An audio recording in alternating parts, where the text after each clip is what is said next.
Infinity War as well. It's good. Oh, is it? Oh, sorry. I was telling Claire about to see Infinity War. And then I've heard it's good. Yeah.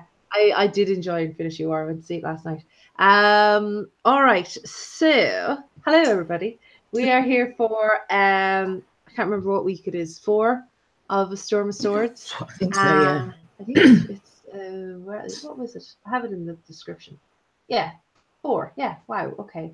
And first things first, actually, Claire, I meant to ask you before we started. George R. R. Martin's new book, which we knew was coming. It was announced this week. It's not Winds of Winter. And it's not going to be winter for a while, apparently. Definitely not 2018.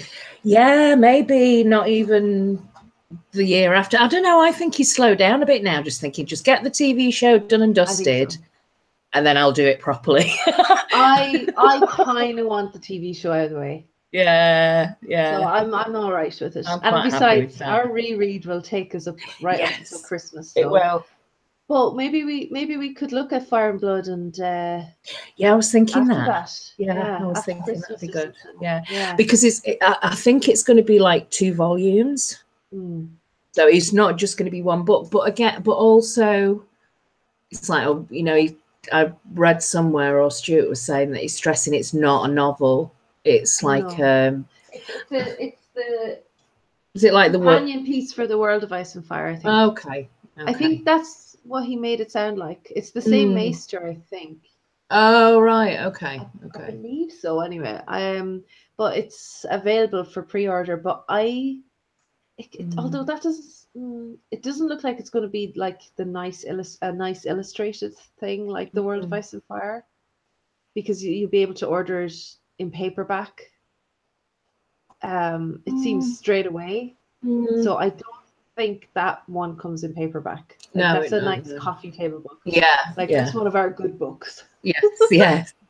When we bought that, it's like, oh, that's the artwork in it is lovely. But so Fire and Blood, we'll talk about that more when it arrives in November 20th, I think. All right, so a bit of housekeeping. Obviously, there's no stream this Sunday because it's today, because we're both jet setting. I am going to Tokyo this week, and then the following week we won't be here on the Sunday either because Clare has a prior commitment.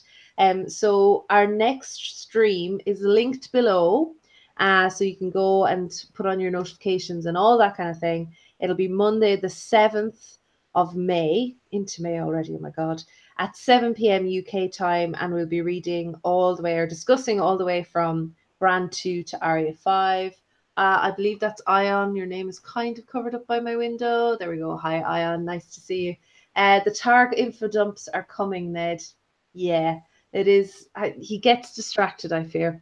I don't know if Ilya and Linda have helped him with the Fire and Blood one that's coming. Yeah, I'm not sure. I'm sure. Well, I think they would have been singing and dancing about it if they had, because they were last time, which is fair enough, I think this is his little pet project where it's like, and it's quite. I think it's going to be quite weighty as well.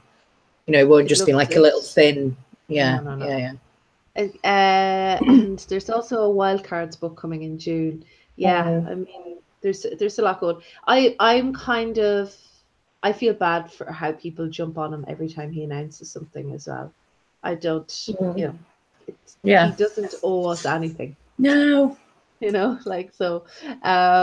isn't churning out books all the time. Like, it's not like he's churning out tat.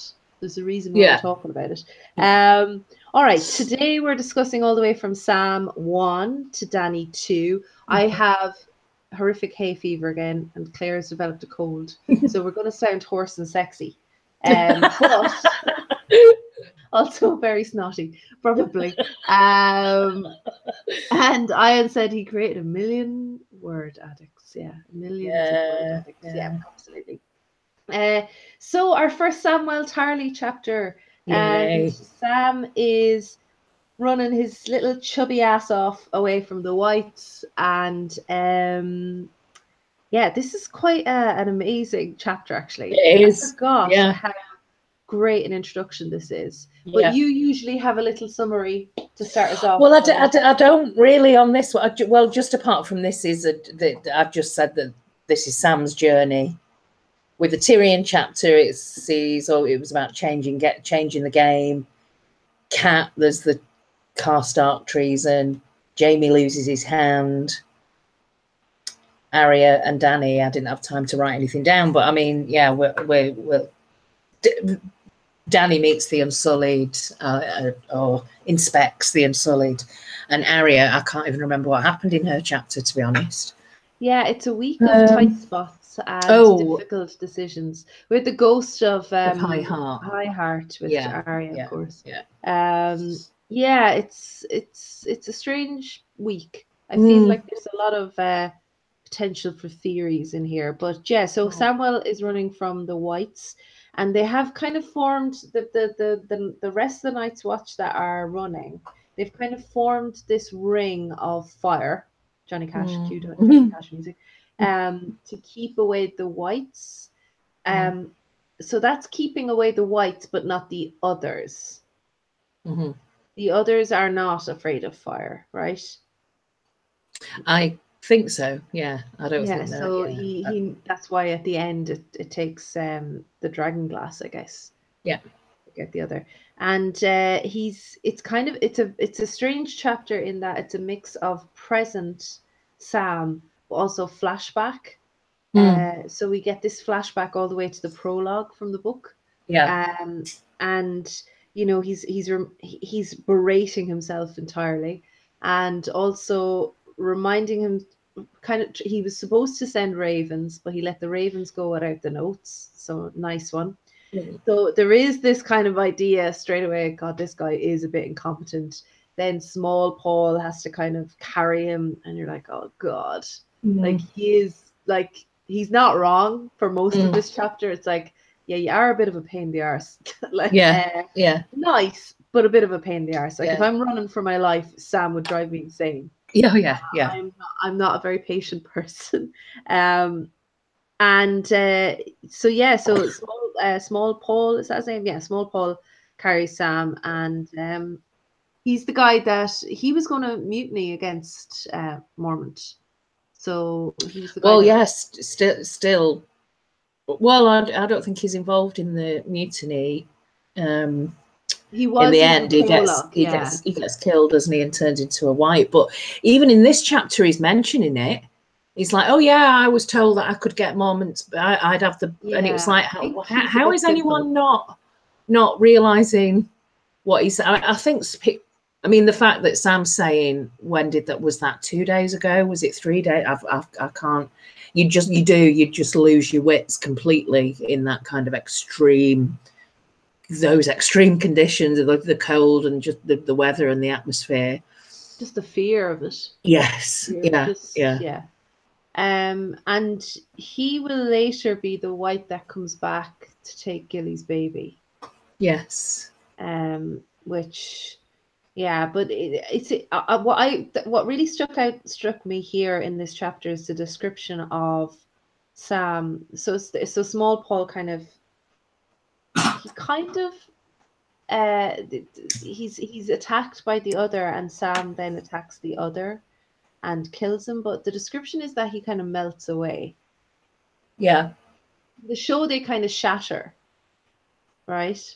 Well, there is a crack. There's a when you kill them, the noise that you hear is like ice break. But I think it's the way it's described is almost like this is so alien almost that it's not alien, that's probably a really bad word to use, but it's so far out of any way of being able to describe normality.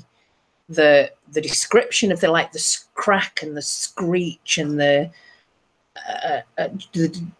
description of them. Can you imagine like the Wicked Witch in the Wizard of Oz, that and just kind of like shrinking and melting. I'm melting. But even the bones melted as well. So like everything about them melted into this vapor, just this like white mist that appears. So they're destroyed completely. But yeah, the sound and the description of the sword as well, this crystal sword that when it touched blood made this like hissing sound. So there's some sort of magic going on here, obviously. I mean, yes, it's a fantasy book. But the thing hi, that Sunny. kind of, oh, hi, Sunny. The thing that I was trying to think about was, if this dragon glass is made by dragons by fire magic, is there a similar ice magic weapon that would have a similar effect on a dragon? Yes. Like completely vaporize a dragon. Yeah, I think so. I think so. Yeah, so we should probably expect to see something like that, right? Yeah. This sword is described as a crystal sword, and it has like the blue reflection, but it's almost like it's so strange and ethereal and different that it's difficult to even describe what it looks like or sounds like through Sam's eyes, I guess. But yeah, some strange, because I was like, oh, okay, there's some noises here, this hiss and crack and screech, so it's not silent. Blue blood as well. There is blood, but it's blue. Yeah. So my question for you and for the chat, hi Peace, and which would you like to see the most, an ice spider or the Night King in the book? In the book, yeah, I kind of want to see the spiders. I want to see. I was going to say spiders. Yeah. That's why I'm kind of hoping for spiders, because I kind of think in the book, I wonder in the book, are they searching for their Night King? Are they searching for their manse kind of thing? Yeah. Because it's interesting that they're not tracking the wildlings. They're definitely tracking the Night's Watch. Like they keep going after the Night's Watch. They're ahead of the wildlings. Maybe that's what it is. This, like, maybe in their world, there's their equivalent of like Rhaegar's prophecy. Could be, there's a prophecy that within the Night's Watch, or these men that crawl around on this wall of ice, that a child will be born that will lead them to, they could have their own prophecy that we don't know about. There's definitely something special about Mance's child, I think, and Gilly's child. So yeah, we've two babies there. It also could be John. It could be John as well, I guess. There could be something about this fusion of fire and ice. Maybe. Ion says the spiders from Mars. He says no spiders for me. That's the one thing I kind of I would like to see. We don't have that now that they have a bigger budget on the show. They probably could have done it, but maybe they didn't have the same budgets in the earlier seasons, so we didn't see the mammoths and the spiders or whatever. Because Sam thinks they probably do have spiders, though he doesn't see them, right? Because that was what, like, the legends were, that there were spiders. Yeah. But that's all I have really for the Sam chapter. It's just more of an action-packed chapter more than anything else. I think that it's interesting that that Sam is in his introductory chapter. It's almost like a little it's like a little mini story in itself for Sam. And within this chapter, he does have a journey. He's talking about not recognizing his own feet, and is it somebody else's feet? There's lots of things, like him praying to mercy, Mother's mercy, praying to the trees, praying to any god, praying to demons. He's praying to anything that will listen to him. So prayers, magic, maybe there's something being evoked there by the emotional journey that Sam's going through. But also the moving forward and the falling forward and the it's an emotional thing. And I know, you look at this in one respect and think, oh God, this is really annoying. he would just be that person that would hold everybody up and da da da da da. But also on a very kind of personal journey to Sam specifically, he goes through the ringer in this chapter, emotionally, physically. He's practically, I mean, just that description of, and I remember reading this the first time that I read it, and it kind of brought that the memory back of, I really can just imagine being in those kind of conditions and just wanting to lie down in the snow and be like, you go, I can't deal with this anymore, just go. I just want to sleep. And just the way, and that's the other thing as well, is there's some sort of, feels like there's a bit of a ceremony going on there with him crying and then falling over, feeling as though he's had a sleep and kind of died a little bit. And then like, oh, no, he's like, you know, he's been saved by Gren and Small Paul. But it's like, and there's pain with every single step that he's taking. It's pain, so he's crying. So I'm in my notes, I've just put, it seems like Sam died a little. Was he reborn in this chapter amidst salt and smoke? Because it was the smoke of the, there's a bit where somebody's near him in the warmth from his skin, from his face, which Sam takes brief comfort from. The salt, like ice, that's kind of in his bed. And I just thought there's definitely like salt and smoke and a little bit of death and a little bit of rebirth going on just in this chapter. He's got a garlic sauce. Yeah. It's very salty. Yeah, it's like he does keep describing himself as a coward all the time, but he and it's like, yet he seems to have got really caught up in this battle, managed to survive that, and to the best of his ability, which might not be fantastic ability, but to the best of his ability, he tried to do his duty. And he also had this emotional response of, if I die, at least I will die, you know, and nobody can say that I didn't die at a Man of the Night's Watch. And it's like he's convinced him, and whenever he thinks of himself as a coward, it's his father's words, his father's voice that he hears in his head. It's not him. It's not, he needs to break away from that. So this is the beginning of Sam's journey, is he's got his father's words in his head telling him how much of a failure he is, but look what he's dealing with and look what he's faced with. And there is a little mini journey for him that he survives at the end of this, and he's a hero at the end of it. So you know, there is a little hero's journey just in this chapter for Sam. Yeah, and they do, like, they don't want to leave him behind, you know. That's the amazing thing. It's like they're with this very alien threat, like you said.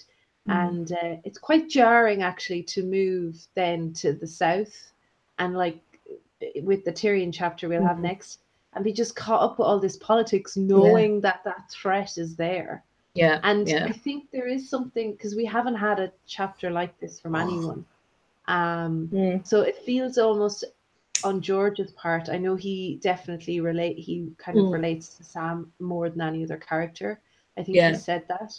And it definitely, there's something cathartic about it, that he's writing this epic fantasy and he's got all these amazing brave characters and they're heroic and blah blah blah blah blah, and they do these amazing things. And then you've got Sam, who his skill is really in words, and even the first time we see him, that fails him. And it's like he's the most real person we've met so far in the most unreal situation. Do you know what I mean? Like, it's quite jarring, it's very realistic, and yet it's totally fantasy. And I think it is an amazing example of why this series is so spectacularly like enticing and attractive, because it's got that very human experience, but it's still rooted in like fantasy, or fantasy rooted in a very human experience. I think he I don't know, maybe he gets a bit more creative with Sam chapters because he can relate to Sam. because I made a note of that he can't. Yeah, I felt as though he used this kind of literary technique of, it's almost like a news update of what's happening in the battle through the letters and the updates that Sam's writing in the letters that the ravens are supposed to send to the Night's Watch. I just thought that was a really good way of showing, of kind of reporting on the battle almost for the reader, but through, and it was like, I think he's allowing himself to be a little bit more creative in a literary sense with certain characters, and I think Sam is probably one of them. That's a common structural device as well. For like Frankenstein is written almost it's completely framed within letters. So it does add this layer of realism to it. It might also it's epistolary. My students know that. That's what they have to describe in their exams, epistolary. But there might also be a sense that this might foreshadow Sam's endgame. Yes, I think so. One recording this. We've got comments here. Pisan says the ice spiders sound terrifying. They do. And Sunny says Sam loses time in this chapter. Poor Sam, I really feel for him, Pisan says, and continues, I wonder how many POV chapters Smoking Souls mentioned. Probably lots. A lot. Yeah. And Ian says, Salmon's suffering much and more, just as Germ likes it.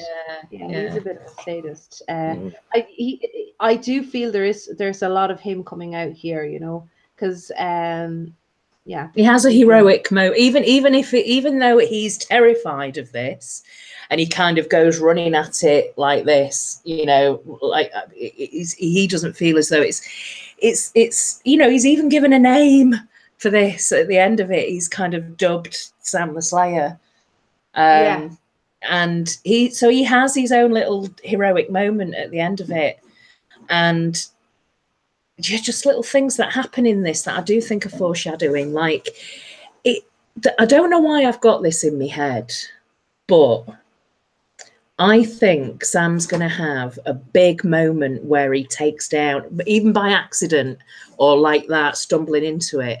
I think he's going to take down a big character.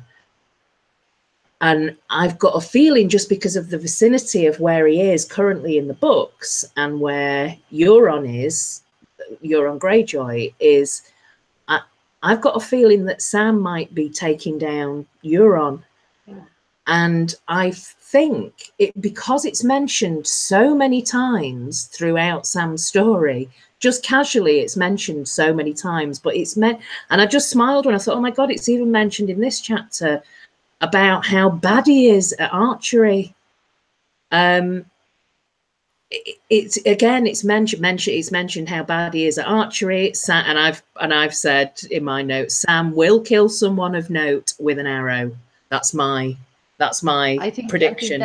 I think that's a good one. And I think because he's the first person to kill a magical creature in this book, that is totally, there's something very important with that. And Sam the Slayer, it's a lovely George R. Martin thing to do, to have somebody with this legendary name not be quite the legend you have in your mind. Like if we went back to Bran the Builder, would he be this, like, you know, 5'2" little squat man with lots of drawings, not this like in my head he's like this legendary thing, like lifting bricks, but he's probably not. So it would be really, like, it would be perfect. It would be poetic. Yeah, definitely. I think that's it for comments right now. So will we move on to Tyrion 3? Yes, just an extra little thing, that lots of little nuggets I think in here, like the bear versus the bear, like the old bear versus the dead bear, the whited bear, and what was another one? Another one was just lots of mentions of mercy, praying and mercy. And I don't know. I know that maybe not in this chapter, but 1,000 comes up a couple of times in this group of chapters. And it's like, oh, it seems to be, I've noticed it a couple of times this week. So, yeah, but I mean, just I think he had his own little mini journey in this chapter. And I just think it was a really wonderful way to introduce him as a character. It was good. It was a rollicking adventure. And George ran the risk of leaving what happened in the prologue too long. Like, it's almost too late. Like, we've had so many it's almost too late to be returning here at this stage. Yeah. But he was waiting to show us Sam, basically. Yeah. So yeah. By the way, I had one question, another question I forgot. The remaining Night's Watcher running towards the wall. Good idea? Bad idea? I know what else can they do, but yeah. Like, are they leading the Whites to the wall? I guess the Whites will get there eventually, but I don't know. It's I suppose they don't really have time to come up with a plan, but again, I just feel like there's something not quite right with what's going on here and why they were attacked. Well, none of it was a very well planned out strategy, and even way back at Craster's, when they kind of found out the extent of Mance's host and the numbers, they should have regrouped and recalibrated a bit better and just said, right, let's get back to the wall and let's have this campaign of just flooding the Seven Kingdoms with alarm bells of what's happening and what's going on. Because it's like you say in this chapter, in the Tyrion chapter, it's just that even just the mention of it is just laughed at completely, and it's like, whoa. Yeah. Yeah, so then let's move on to Tyrion. And starting with the creepiest motherfucker in King.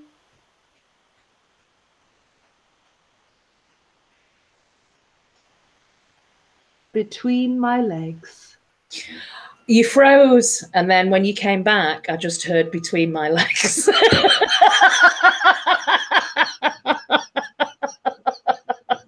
So I don't know what you said. Well, it was private. No, I said Littlefinger. The quote for me, the creepy quote for me, was, "I have her between my legs." Yeah. So gross. Lysa. Oh god, he's so gross. But he is dangerously flying close to the sun here, isn't he? The arrogance is just seeping off the page. Yeah, strategic freezing. Yes, Ion, it was. I haven't even. I've been drinking. But yeah, and the illusion is that it's alluded to that he's had her a few times, and we're of course talking about Lysa Tully, and basically he's going to go marry Lysa to secure the East for the crown, I guess. But of course, we already know what Littlefinger is up to. Littlefinger's plan, the timing is perfect. Like, everything is perfectly timed with Littlefinger. To the extent where I think this is one of those kind of, it's such a huge mark in his favor. Like, I often kind of play this game in my head: who's better at doing their scheming, Varys or Littlefinger? And like in this chapter, it seems like Littlefinger is definitely better because he always gets the timing right. He never allows that and leaves it up to chance. I also think that if they're blindsided for whatever reason, or something goes wrong, or it doesn't go to plan, I think Littlefinger is better at just adapting to that and going, oh, okay, right, okay, plan B. Whereas I think with Varys, it's actually like, shit, what happens now? What do we do now? Like him being, everything seemed to be engineered for Varys, apart from when Ned got beheaded, and it was like a real sort of shock and like, oh shit, what implications does that have? Whereas, as we know, Littlefinger, and again, this is from the TV show, talking about how he thrives on chaos and just constantly thinking your mind, you know, over all the different outcomes and possibilities that could happen or that could go wrong. So, you know, that's just how he operates. That's how he is. I think we should rename him the Little Red Hen, because the reason he gets things done is because he does it himself. Yeah. I think Varys, the problem for Varys is that he has other people in his scheming that he has to consider. So whereas Littlefinger, Little Red Hen, it's I'll do it myself. So he doesn't really, and it will probably be when he tries to get Elaine in on that's when it's going to start to crumble, because he won't be able to control that variable. So there's lots of talk of actually, before I move on from Littlefinger, he's definitely with Varys on the other side with Shae. Littlefinger is also trying to I guess frame Tyrion in a way, or put Tyrion in a difficult position by suggesting that he's made Master of Coin. I guess so that everything, that all the bad debt will potentially fall on Tyrion then to have to clean up, and then Littlefinger won't have to worry about that, right? But it does make me wonder how he keeps so many plates spinning in the air all the time, Littlefinger. As P. Sand says, I really can't get over the disrespect Littlefinger shows to Cat and Lysa. I know I shouldn't be surprised, but the guy is unbelievable. It is, and you know what? I totally agree. And also, it should be a massive red flag to everybody in the room. And even Tyrion wonders, who would Littlefinger sell the Lannisters to? Like, he'll sell anything to anyone. So who would he sell the Lannisters to? And it made me wonder the same thing. Will there come a stage where Littlefinger will sell the Lannisters to somebody? So potentially, you know, a Dany or Bran or somebody that he'll need later on, potentially. But I also completely forgot that Tywin considered Balon Greyjoy as a match for Cersei at this stage. Yeah, me too. I'd forgotten about that. Forgot that. How brilliant would that have been? That would have been amazing. He wouldn't have even got to the bridge. I'm gonna have to let this cat out. Sorry, 1 second. But yeah, he considered Balon Greyjoy as a match for Cersei, and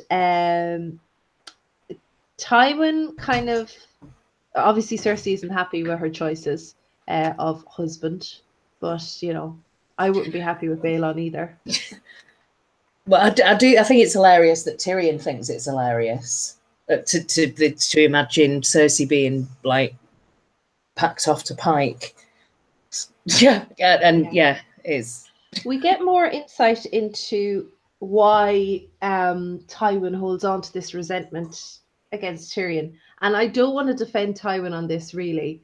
However, for the time, if we put ourselves in Tywin's shoes, who is a monster, I know, for the time, it must have been extremely humiliating as the Lord of Casterly Rock, the wealthiest man in the kingdom, to constantly be refused when it came to trying to match Tyrion. Like he seems to have tried several times in several places, lower houses, and nobody. It is kind of surprising that nobody wanted to marry into the Lannisters, right? I was just going to say, it wasn't just Tyrion. He had knockbacks for Cersei. Yeah. He had problems, and then obviously with Jaime joined the Kingsguard, so that was problematic. But he didn't seem to have any sort of straightforward potential marriage matches or alliances. And then on top of that, you've got the constant backfiring of shit from his children anyway, that are just like, they constantly seem to be sabotaging his plans. So I can understand why he gets frustrated with his children, and And I'm looking at this with the whole Tyrion and Sansa, because that really wasn't. I remember reading this the first time and it being like that wasn't a shock to me either, and it certainly wasn't. Tyrion had already guessed it about Sansa. But Tywin's like, why are you not seeing this as a prize? I'm like, this is a gift. This is the gift that I'm giving you. And I don't think he is. And I don't think he's being like, you can't have Casterly Rock, but wow, you could potentially have Winterfell, And potentially the most beautiful girl in the kingdom. Yeah. Marjorie Tyrell, she's, she's holding her own. Yeah. So, it is. The other thing about Cersei is Tywin's marriage proposals for Cersei, while politically motivated, I'm sure, I feel he is trying to get Cersei as far away from the children as possible, because it's Pike, it's Winterfell if she wants to go to Theon, it's Dorne, or it's Highgarden. Like, I mean, geographically, it's like the furthest parts of the kingdom. So yeah, I mean, I think it's Willis eventually, but then I guess the Tyrells won't be having any of that. But it's funny imagining Cersei with Theon, because it would have been a bit of an age gap there. Like, how old is Theon? 15, 19. 16? No, he's older. He's 19. Okay. Yeah. Oh, he's 9. Yeah. Okay. So still though, she's in her early 30s. I think in the books they're like early to mid 30s. In the TV show, they mentioned that, I think Jaime mentioned that they were 40. Right, so I think that they're a bit there. Everyone's a little bit older in the TV show. Ion is lamenting the lack of a ladder emoji for Littlefinger. No, that's criminal. I know, yeah. You could just kind of maybe use some capital T's in a row, maybe. I don't know. Sunny says, I think Tywin was trying to make Willis look good. Yeah, I mean, it is sad going from the Sansa chapter we had previously, where Willis, she has this like lovely dream of Willis, and then Cersei's like completely rejecting him. And Willis is pretty astute. We'll find out later, I think in Feast or Dance. He's quite astute, a lord. Ion says Dany's inner circle is ripe for Littlefinger manipulation. Oh yeah, definitely. And Cersei is fine with Lancel, according to Ion. Yeah, she's fine with Lancel, the Kettle Blacks, whoever. Really. Yeah. I'm surprised Cersei. I think she's probably not that stupid, but I'm surprised she didn't try and make moves on Littlefinger or something. Like, there's something, I don't know. Although Littlefinger is not attractive in the books at all. But it's true what Tyrion says in this chapter, which is, if you think about this, it's a real battle of wills, and Tywin wins every time. And despite her protests, and she could turn around as queen and say, excuse me, did you not realize who's in charge here, and just lay down the law to her elderly father. But Tywin is the one that's in power. He was the one that was in power when Aerys was on the throne, when Robert was on the throne. He's a very powerful man. And Cersei, ultimately, despite she will do what her father says. So I wonder would things be much different if Joanna Lannister was still alive. It's probably a lot to do with the fact that he's the only parent they have. So they really idolize him in their weird ways. Tyrion thinks, so Tywin makes the bombshell announcement about Robb Stark marrying the Westerlings. And Tywin, we find out, would threaten the Westerlings with just a song, the Rains of Castamere. But we also learn from Tyrion that the Spicers have a Magi with them. Yes. So there's something a bit odd about these guys as well. So that's Maggie. That's Maggie the Frog. Yeah. So that's a bit strange. And also Tyrion thinks in this chapter that he might have bastards somewhere. You know, he doesn't really. That comes across his mind. And he likes the sound of potentially being Lord Protectorate of Winterfell rather than Casterly Rock. I think he would have been fine with that. Yeah. He might have, although then he would have whites on his doorstep within. But he would probably be the best person to have in Winterfell. Yeah, and he was a bit of, you know, out of everyone in the capital, or those kind of story arcs. I think Tyrion was more of a friend to the Night's Watch than anyone else. So I think he would have been pretty well placed in Winterfell. Also, all that knowledge there. Is the library completely destroyed in Winterfell? At this stage, I think it is. Yeah, probably at this stage. Yeah, of course. Theon doesn't strike me as a reader. But yeah, the bombshell again of the Westerlings. And it's like, yeah, God, that was so bad. You know, Cat 2, that was a terrible chapter. We talked a lot about it last week. And then like it just gets worse when we go into the next chapter. It's like, God, this is just completely crumbling. But Tyrion doesn't see. Maybe he is just like, oh my God, I'm going to marry Sansa Stark. But he doesn't seem to see that. I think it's pretty obvious that the Westerlings are clearly working for Tywin, but Tyrion doesn't see it. He's shocked that his father's not more angry that the Westerling, you know, his bannerman or his house that's under his, you know, power has turned to the wolves.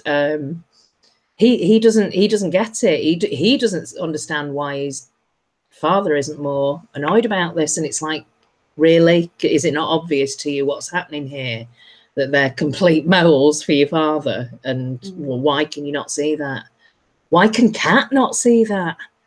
It just seems really obvious to me.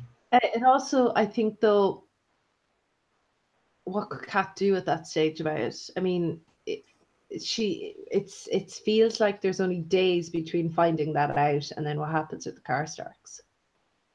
Like there doesn't seem to be much breathing room there.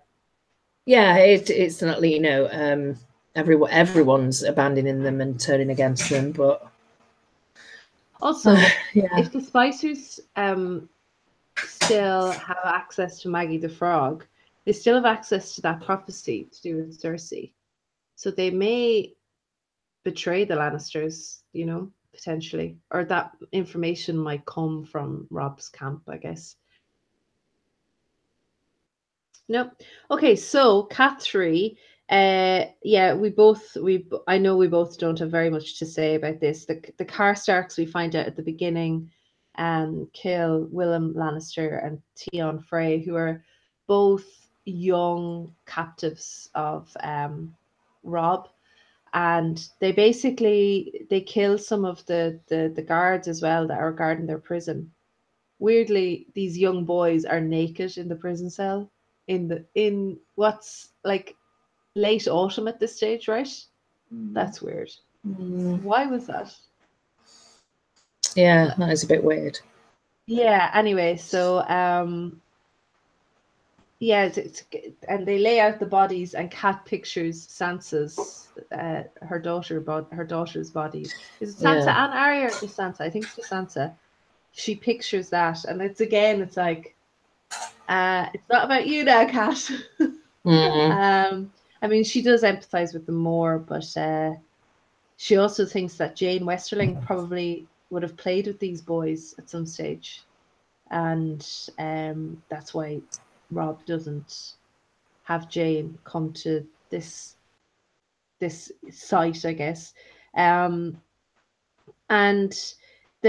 she kind of thinks about the North being hard and cold and not having any mercy, which is a really good intro into the Jaime and Arya chapters coming again. But yeah, she takes the blame for the murders. In fairness to her, she does. I did start watching The Order of the Green Hand, their series on Cat and how Cat is the worst character. It's brilliant. I love it. It's so good. Actually, I need to download them for the flight as well. Yeah, so good. The Order of Green Hand, how Cat is the worst chapter. They go through like chapter by chapter. Yeah. It's so fun. That one, her first chapter in the Game of Thrones, it's like I've completely seen that chapter in a new light now. Again, we have to talk about Edmure potentially being right in this chapter again, and pleading with Robb to take a different stance here. That if he does this, there's no coming back from it, and there is no coming back for it. He's going to lose the Karstark army if he kills Karstark.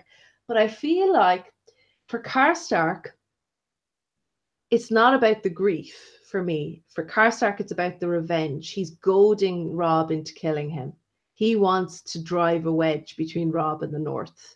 I don't know how you feel about that. I don't think it's about the grief. I think it's about vengeance for Karstark. Yeah, that's burying the seed of like there's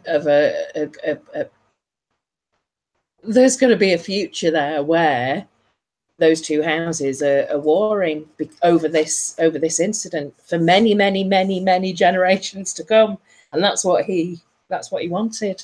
He basically curses Robb. He curses him in front of a heart tree, and then there's blood. There's lots and lots of blood. There's a sacrifice, but yeah, Lord Karstark basically kind of hexes the Starks, and that's, it just all starts, it's all falling apart for them. Yeah. And there's another scene, of course, in this chapter where the crown is too heavy for Robb. He has to take it off and put it back on again. It's just, it's all, I do like the way Karstark calls him Kinslayer. It's just, it's very dark. It's a really dark scene. And it's just, from here on out, like, I just don't think there is any kind of way back from Robb for his character. I don't see how he could keep things together from here on out. Like, I don't want to wish the red wedding on them, but at the same time, where could this character have gone? I mean, it feels like I know one of the things about the red wedding is that George had that in mind from the beginning of the series. He knew he was going to have a red wedding type scenario, and it feels like it's very obvious that there's nowhere really, we won't have any unanswered questions or unresolved feelings about Robb and where his character is going, because I feel even with a reconciliation, a full reconciliation with the phrase, what happens here is so deeply divisive and painful for the North. I don't think Robb was ever going to be the person to reunite the North, if you know what I mean. Pisant says, don't disrespect Kat. If only everyone had listened to her, they'd all still be alive. Listen to her about what exactly, Pisant? Did I maybe I missed something? But I think Kat, she's a love-hate character for a lot of people, I think. Maybe one of the most possibly the most divisive character in the series. Her and Sansa, which is disappointing, and Dany. Seems to be all the women, actually. So I do agree. I don't think she deserves as much hate, but there is no denying that some of the mistakes that she makes, or choices, not mistakes, but choices she makes with the Lannisters in particular, do have detrimental effects. And the Order of the Green Hand, as you said last week, it's a little tinfoily. However, it is, if nothing else, it's very entertaining, and it does give you a way of looking at her in a different way, in a different light. They do have a body count for her, and by the end of Game of Thrones, it's already in the thousands. So yeah, but Pisant also points out that the Starks have the worst look, and they definitely do. But I feel as well, they're not ready. They're not prepared to be leaders in a royal sense. They're just not ready for it. And once they're out of the north too long, they begin to lose touch with reality. We saw that with Ned as well. They get antsy and anxious, and they're really uncomfortable with power outside of the north. So yeah, it's not just about luck, but you're right, they do have terrible luck as well. Sorry, I was quiet there. I was just eating a hot cross bun, which was delicious. Thank you. I just want to mention, because I was muted before and I was trying to, I don't know what is wrong with me at the moment. The 1,000 people at the wedding in the throne room could fit into the throne room. And Kat thinks about being at Winterfell 1,000 years ago. I mean, she's saying it is as a, oh well, yeah, when I arrived at Winterfell 1,000 years ago, but it's just the fact that 1,000 is mentioned in those two chapters. It's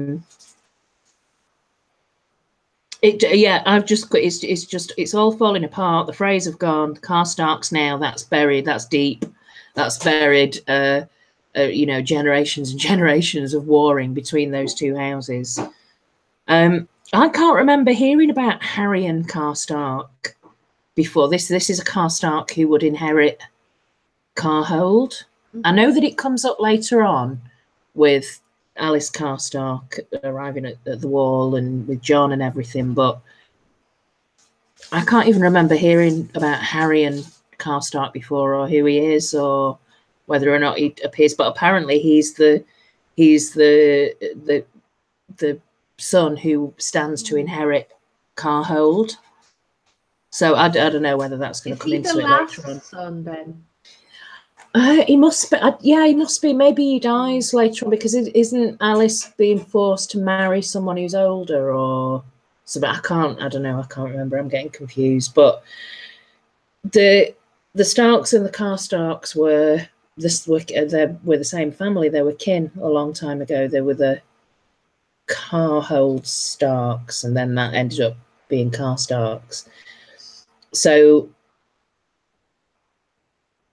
that's something powerful, I think, that must have happened in terms of the old gods and magic.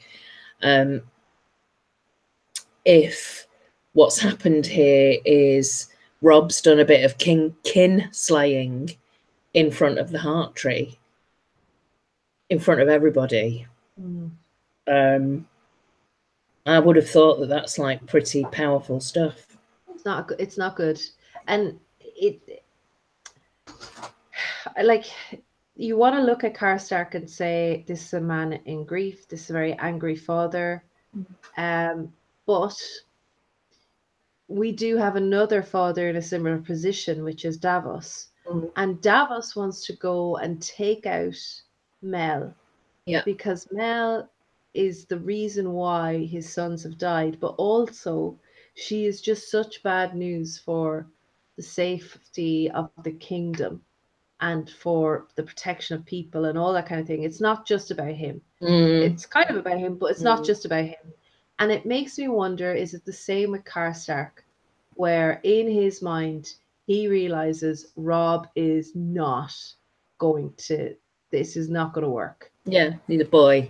It's going here. Yeah, and by doing this, yeah, it's a personal vendetta, but I wonder, is part of him, does he think that he's saving the North by doing this as well?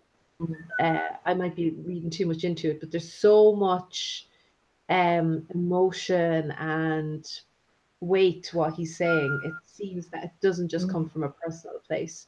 It's coming from, like you said, something to do with old magic. There's something to do with protecting the North in general. Because let's face it, Rob isn't doing a good job. And even now, as you're saying that, there's this connection, this kin connection between Karstark and Stark. A Frey and a Lannister died. Like, why are they not seeing that there's so much interplay between Freys and Lannister? They're not the only connections that they have. The Freys are married to more Lannisters than Starks at this stage, right? So they need to, do that. P. Sand said, I just find it interesting that Cat and Sansa get so much hate. If they were men, you know they wouldn't get anywhere near the same hate. Yeah. I think that's fair enough. True. But I do think George is going to turn that around. I think Tyrion is going to end up being kind of hated. If anywhere near the same kind of hate, the fandom annoys me so much sometimes. Yeah, and I know that the hate Sansa gets in particular, I think there's definitely arguments to be made for Cat.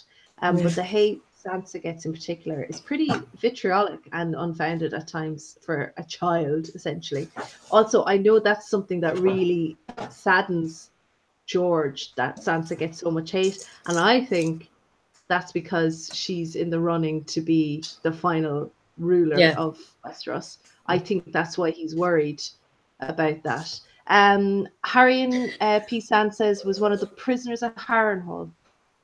And excuse me. Yeah. Pretty much all nobility are related in one way, so everybody should be doomed. Yeah. And they are pretty much doomed, right? And also that Karstark is a fucking idiot. Yeah. Yeah.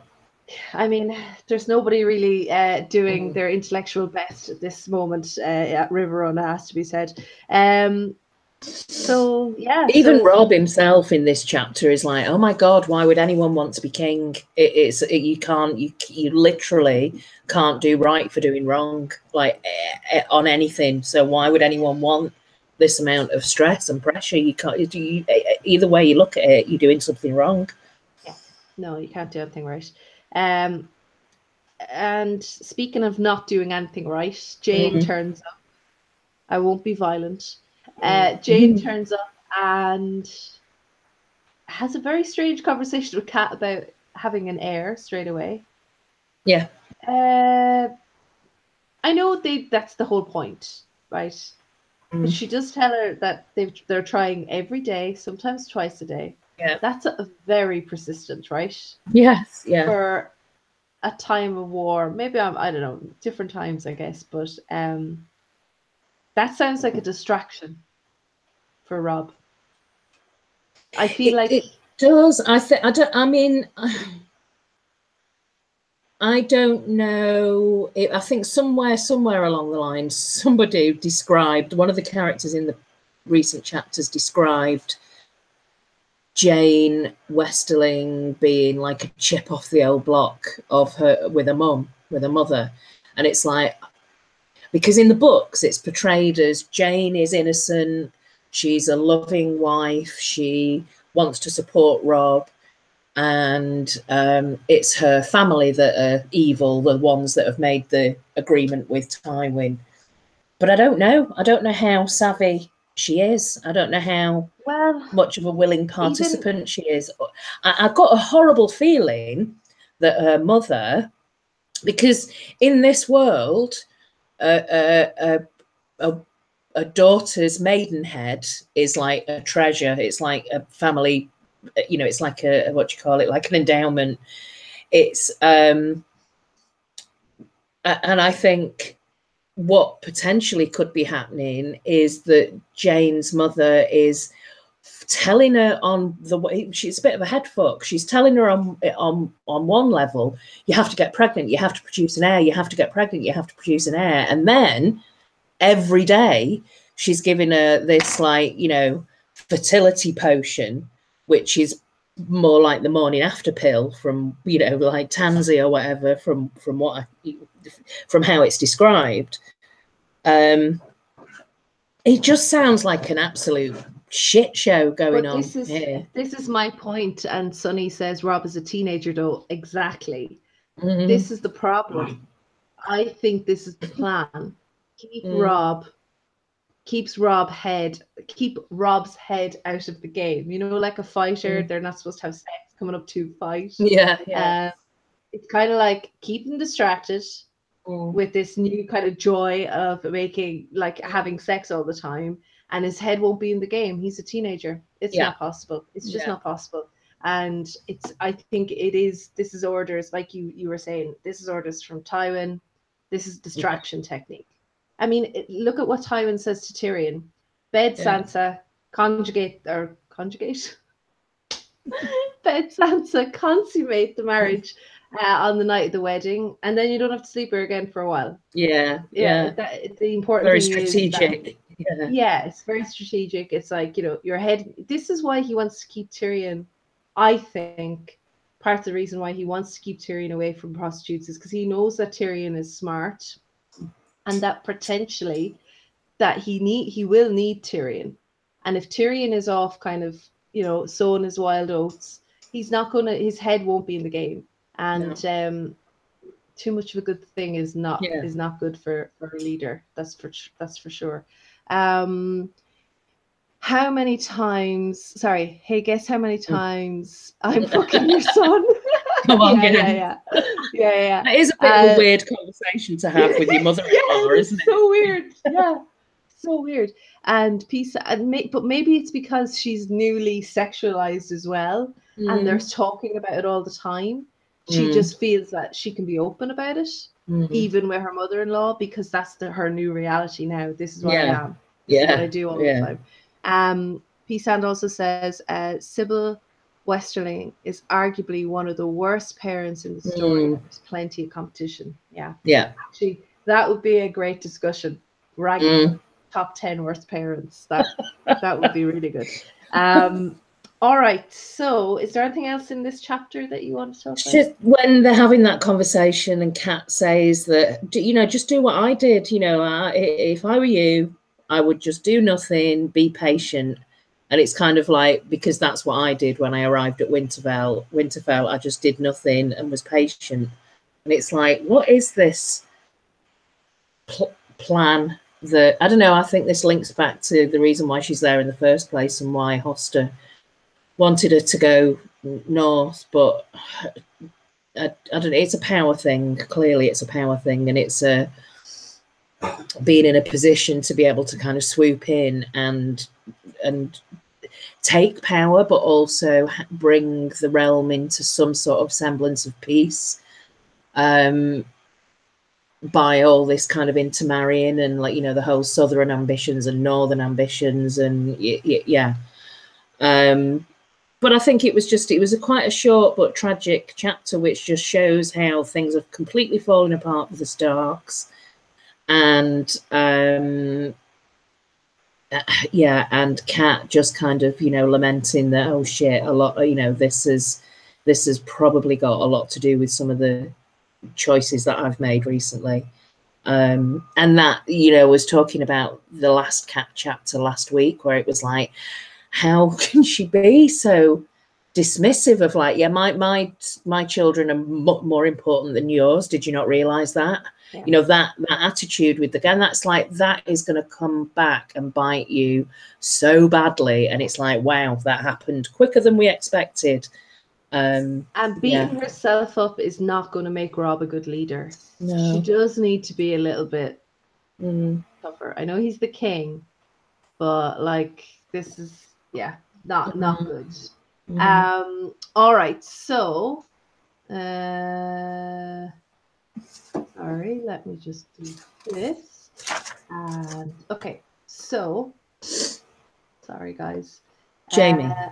Yes, Jaime. There we go. Sorry about that, guys. All right, so Jaime, we have Jaime 3. I forgot how fast this chapter moves. I felt like we had a chapter, I don't know, in my head I had a chapter where they met the brave companions, and then another chapter where this happens, where he loses his hand. We've all this it's a strange chapter because it goes from these kind of memories, very detached memories that he has of his mother. And he's really, like, obsessed with Cersei. It's like Cersei, like, in my head I thought Cersei replaced his mother, but actually he was always obsessed with Cersei. And that Joanna was the one that like separated them. Tried to stop them. So he doesn't know how to behave around women because he uses a lot of sexual innuendo with Brienne. He's not, it feels like everything he does is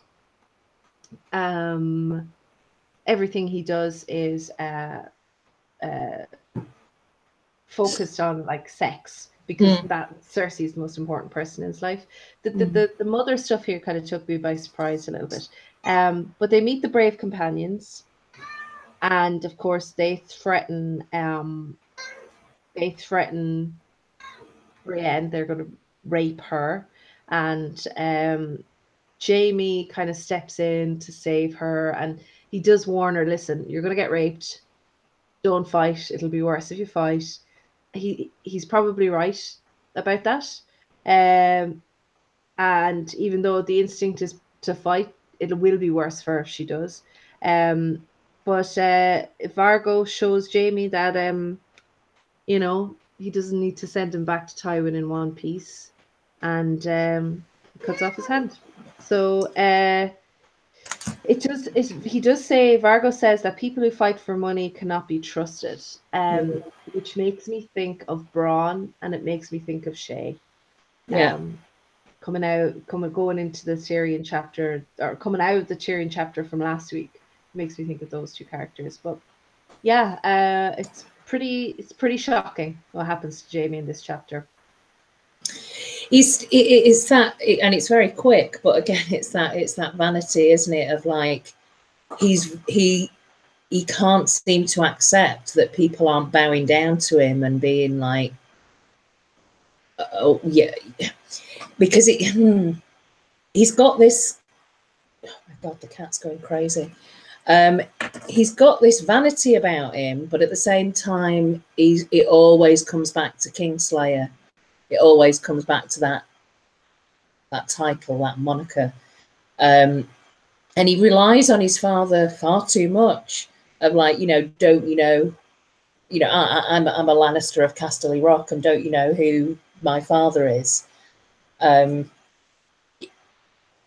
Yeah, so there is that vanity there, but at the same time, he's also like, it's, everyone it always comes back to Aerys. It always Steve Lannister trying to get at you there.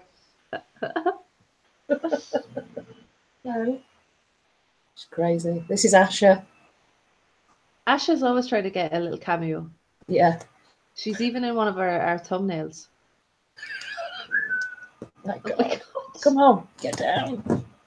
This is why Clare is going off cats. Yeah. She's just, crazy. I thought that it felt like Brienne, and I don't like the idea of, and I certainly don't ship Brienne and Jaime. No. But it did feel like they went on their first date in this chapter. Where she almost got raped. It was like their when they were doing the fight. Oh, yeah, okay.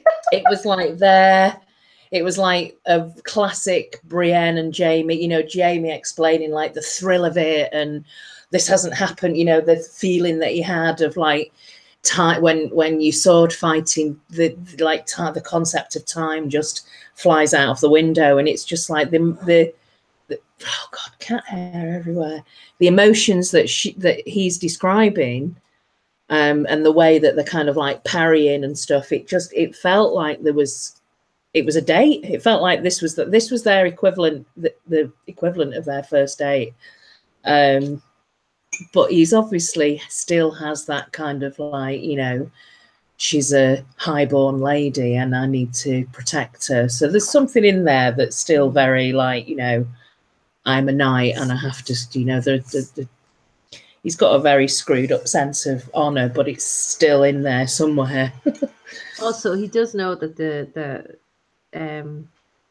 but the brave companions, this particular bunch are the scum of the earth. So it's pretty. It almost, it may have worked out better for them had they met the king's men on the other road. But So that's all I have really for Jaime. I don't really have much to say about this. It's mainly the aftermath of this. Like the next Jaime chapter is going to be horrific. I really remember that so clearly. The aftermath of this is horrific. But I have written down he wants to die with Brienne, but I can't remember why I wrote that down. I don't know why I wrote that down. Maybe somebody else does. Anyway, I'll just throw it out there. Yes. In my head, when I was reading it, he wants to die with Clare. Ian says that the cat there is lamenting Jaime's hand. So yeah. All right. So shall we go to Arya 4? And Arya is still with the boys, and they end up going to Lady Smallwood, who's an interesting character. I'd like more of her, actually. I like her. Who almost immediately, gives Arya a good wash and turns her into a lady again, which Gendry finds hilarious and Arya finds completely uncomfortable. But this is who Arya would be if she goes back to Winterfell, and yet she's not comfortable with it. She's not comfortable with being Arya Stark. Yeah. So that's a red flag, I think. Yeah. So we have this, for me, this chapter is there's I think it's Tom says, a man who hates music can't be trusted. And we talked before about songs and music being perhaps symbols or metaphors for history.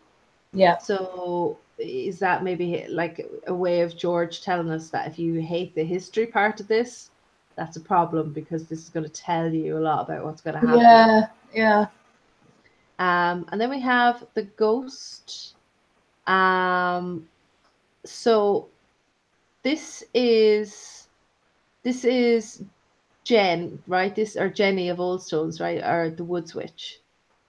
I think so. Yeah. Yeah. Well, she's Jesus. Come on, Asha. You don't even have a POV yet, you brat. I know.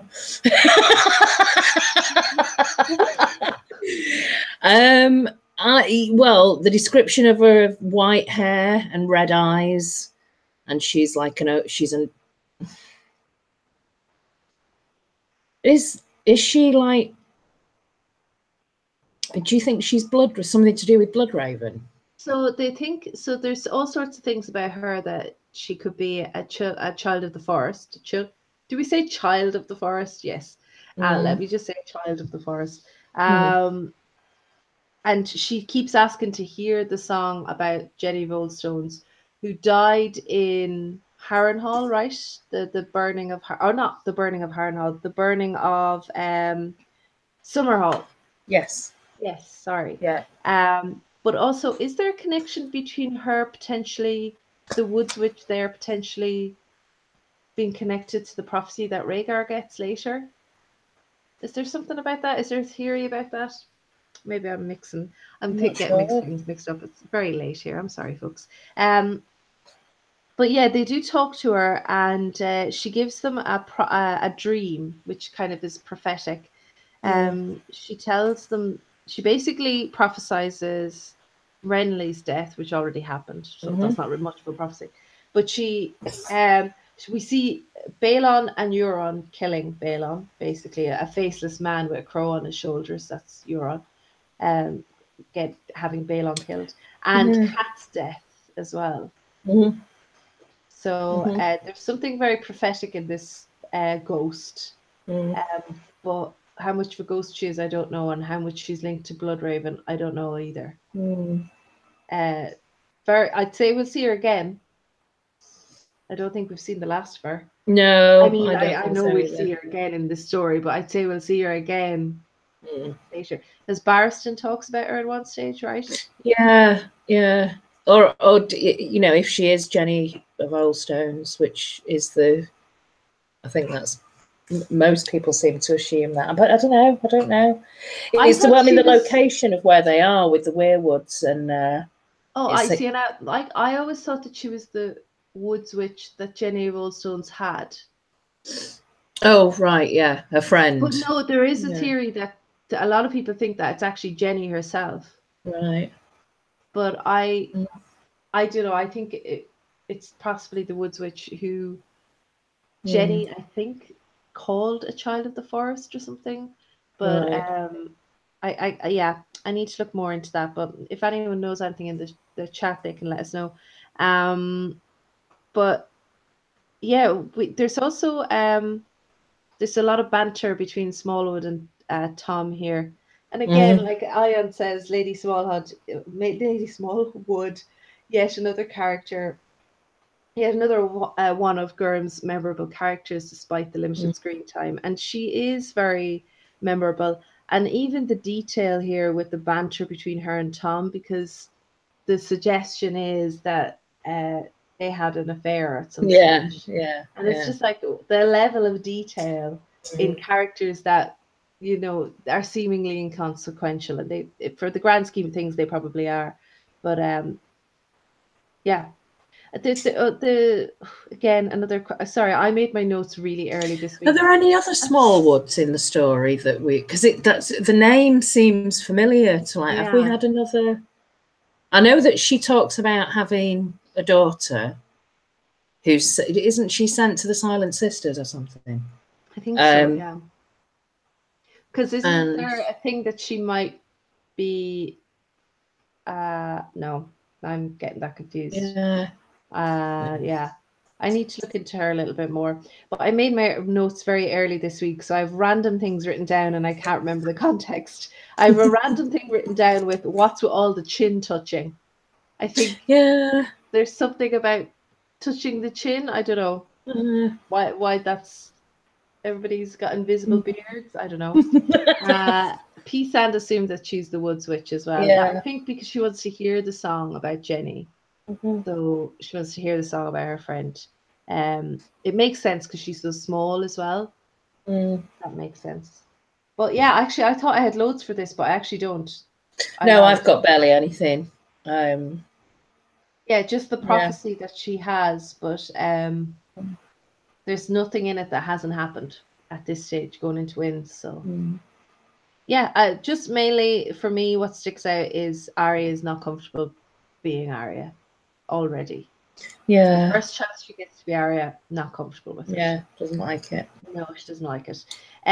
So then we move into it's a good thing we're all past the watershed tonight, because we have a very sexual scene coming up with Dany. And also some of the most violent descriptions of how slaves are treated in this world.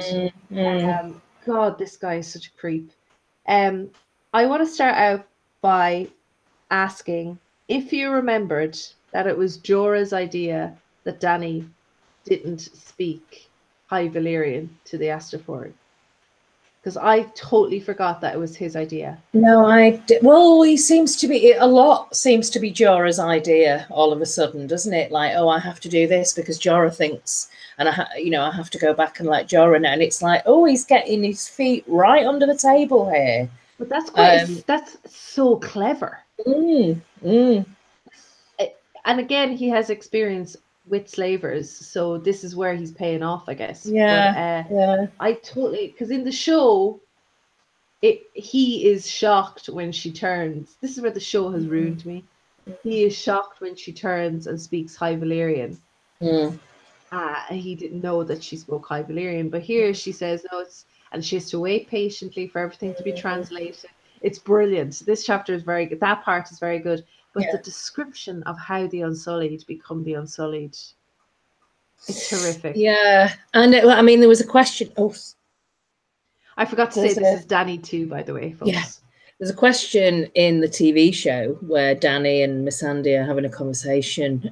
I'm just laughing at. I was literally just listening to this chapter on the train on the way home. And it's always interesting with Roy Dotrice doing the audio when a new character is introduced. Jesus, Missandei, I think now that I think about it, I actually think I've heard other people go, oh my God, he's a great audio voice actor, but there's just now and again certain characters like Missandei, and he obviously thought to himself that she's kind of like Oriental, and he just does this horrendous like 1970s Benny Hill, your glaze, this kind of like, oh my God, it's just really, I can't get past that. So I didn't make too many notes on this chapter because I was just like, in fairness to him, he does have like 1,000 characters to voice, but that's true. Missandei is pretty bad. Yeah. Oh, again, 1,000 mentioned, about 1,000 Unsullied marched out for inspection. Yeah. But it is awful. It's awful, and I just the what they have to go through to kind of toughen it, and the way that it's described as almost like a refining process of like Valyrian steel, like folded and refined until it gets stronger and stronger and stronger, and it's like that's just a horrible process to put somebody through. So I have a couple of questions here. Obviously, Barristan is brilliant in this, or Arstan, but he's very careful to keep pointing out and show, like with the tapping of the stick, that he's not happy with this.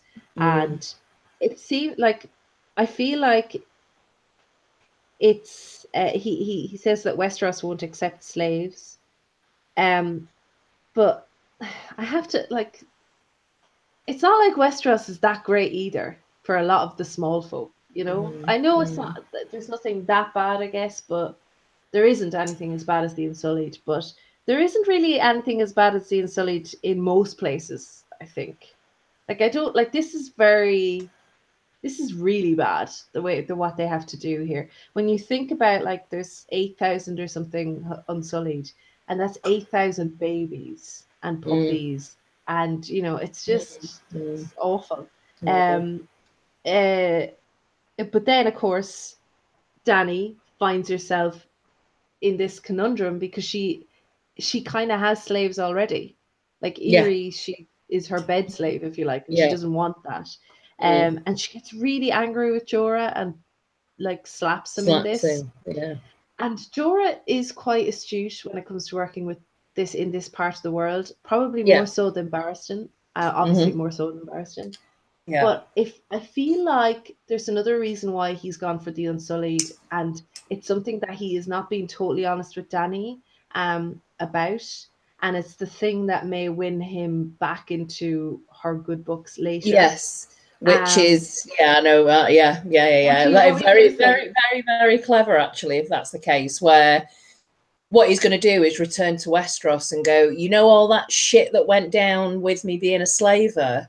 Well, look at the upside of that, which is we've just brought peace and this wonderful Targaryen queen to the realm by using slavery, and we free. I was always about freeing slaves, and I was completely misunderstood by Eddard Stark. So if that is the case, well, that's clever, but that actually isn't what I was going to say. Okay. I think having the Unsullied on Dany's side and completely clearing Astapor of Unsullied will be a way of getting Dothraki back on her side later on. Because suddenly Astapor is now free for the taking. Yeah.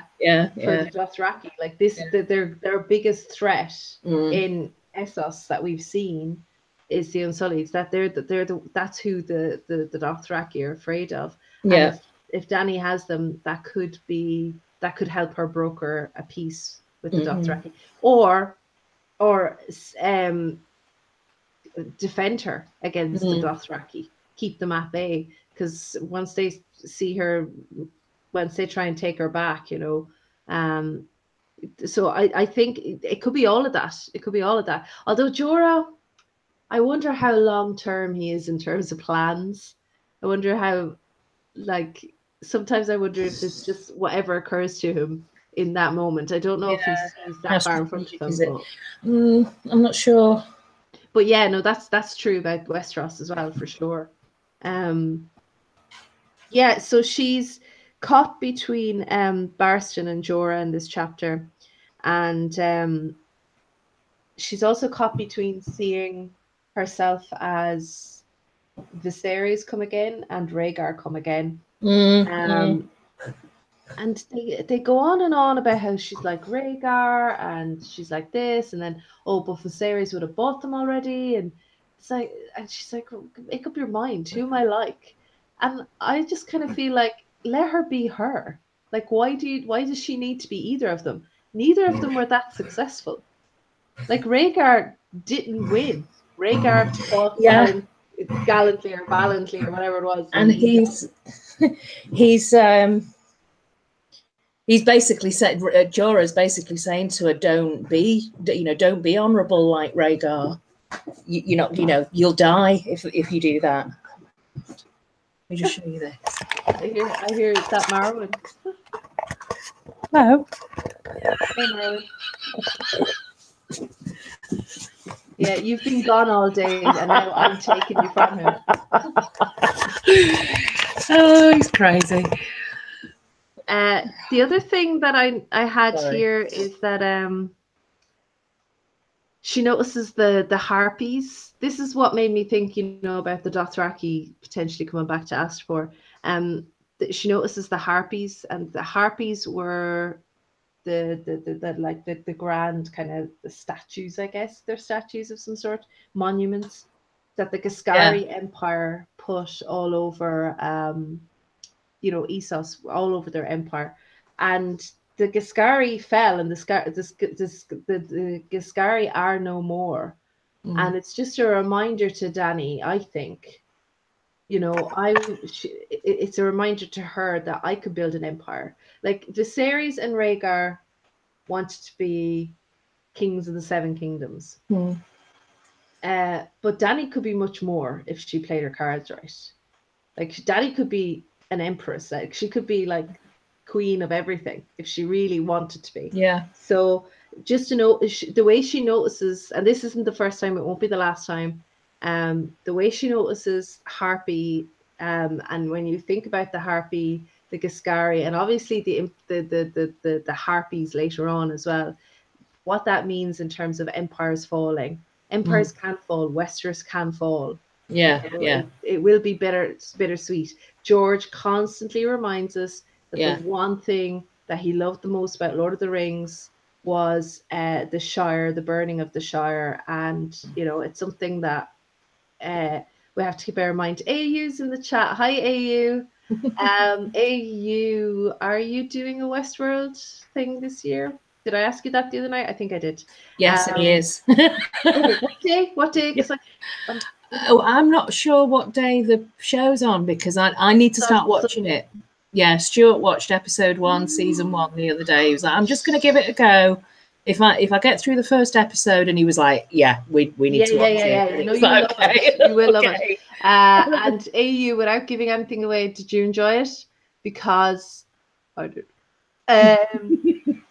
Okay, so we're almost done here, but I have something else. Oh yeah, what did you think about Jorah's argument that even if they are slaves, and despite all the bloodshed that has been spilled to make them what they are, that the Unsullied in the long term will shed less blood than most armies that she could have, because they won't rape, they won't kill needlessly. I think it's a bit of a weak argument, to be fair. Well, basically the Unsullied are a human weapon as a unit, as a fighting unit. You can't, then they're every bit of their humanity through the training has been stripped from them. So you can't even, they're not even viewed the same way as human value, to the point where you kind of thinking, what's the point of having 10 though? Because it doesn't really work if you only have 10 of them. And it's like, wow, these were actually human beings that were born, that, I don't know, they're like the Borg or something, they're just this mindless human fighting unit. It cuts off the nipple. Yeah. So bad. It's just, the thing that seems to really offend Dany, though, is the fact that they don't even have a name. And it's like, well, that was probably because she's got about 12 names of, like, when she's announced, Stormborn, blah blah blah. mother of dragons. Thank you, Ion. That's what I was trying. I was looking for the word, the scouring of the Shire, of course. Yeah. The Unsullied are the Westworld hosts. That just crossed my mind, actually. Yeah. Thank you. That's true. They are. They're very Westworld like the Unsullied. Or the hosts are very Unsullied like. I just have one more thing written down here for this chapter, and that is that unlike Rob, and this is the difference between Rob and Dany. Dany is really contemplating issues and taking advice from people, mulling things over. Like the thing with Arya, she does mull it over. She realizes that isn't right. That didn't make me feel good in the long term, and I don't want her to do that anymore. And once she kind of vents her anger towards Jorah, I think she does listen to him more rationally then at time. Do you think that she's happy to listen to advice that tells her not to go to Westeros? But I suppose the question is, do you think Dany is avoiding going to Westeros because, for example, she doesn't know who to trust when she gets there? She doesn't know who's going to be on her side. So it's no, she kind of imagines that not everyone's going to be there welcoming her with open arms. It's like, oh, Rhaegar's sister, what wonderful, we've got to save you, get rid of this incestuous boy king kind of thing. She knows that it's not going to be like that. Yeah, because she also knows that she's also her father's daughter, she's Aerys' daughter. So she may be Rhaegar's sister, but she's also Aerys and Viserys' daughter and brother. Like, she's not. And she's described as the beggar queen as well in this chapter by that horrible Krasnaz. Tell the beggar queen. And it's like, again, a lot of people could, that's how she's good. I'm just thinking, could there be a thing with Dany going on where she's in her own mind thinking, I know that this is my destiny and what I need to do, but I'm terrified that it won't work out. So I'm just going to play around here for a little while, learn how to be a queen a bit more. And so actually, I'm much more open to lisigning to Jorah saying, let's do this, let's do that, let's do something else. That means that, you kind of bathed in glory for being a queen rather than going to Westeros where you could basically be just rejected by everybody. Yeah, because also Jorah is the reason why she is still there in many ways. Like, he's the reason why, like, he wants her to do that, I think, as well. I think he's not going to be welcome in Westeros for obvious reasons, and also her going to Westeros will reveal him, but it is a good idea to have her play around. I think Barristan is probably thinking the same. I mean, why not take a few cities or get her to learn something and have rumors go back, let the dragons grow up. More importantly, let the dragons grow up. Let her grow up and the dragons, I guess. Yeah. So and she needs the dragons to be stronger, but she also needs the dragons to be stronger. Yeah. But so I think that's it for Dany, right? So next week we're reading Bran 2 to Arya 5. So we have another Arya chapter next week. We also have a Davos chapter again, Dany and Sansa and Jon. So no Tyrion. Good. I need a break from Tyrion. And any cat? No cat. Oh, good. I don't think no. No Cat and Tyrion. Yeah, I'm not enjoying Cat and Tyrion this time around. I think it's because I had too much of them in Clash. Yeah. Do you know, like, I know we had a lot of Arya in Clash as well, but I love Arya chapters. Because Arya changes her character so much. I think that's why. So yeah, thank you so much to everybody who joined us in the chat. And we will see you Monday the 7th for our next stream. We'll be back to Sundays after that, but Monday the 7th at 7 p.m. for Bran 2 to Arya 5, which is chapters 24 to 29. We're flying through them. So thanks, Claire, and thanks everybody for joining us. Have a wonderful time in Japan. I dropped my earphones. Bye, everybody. Bye.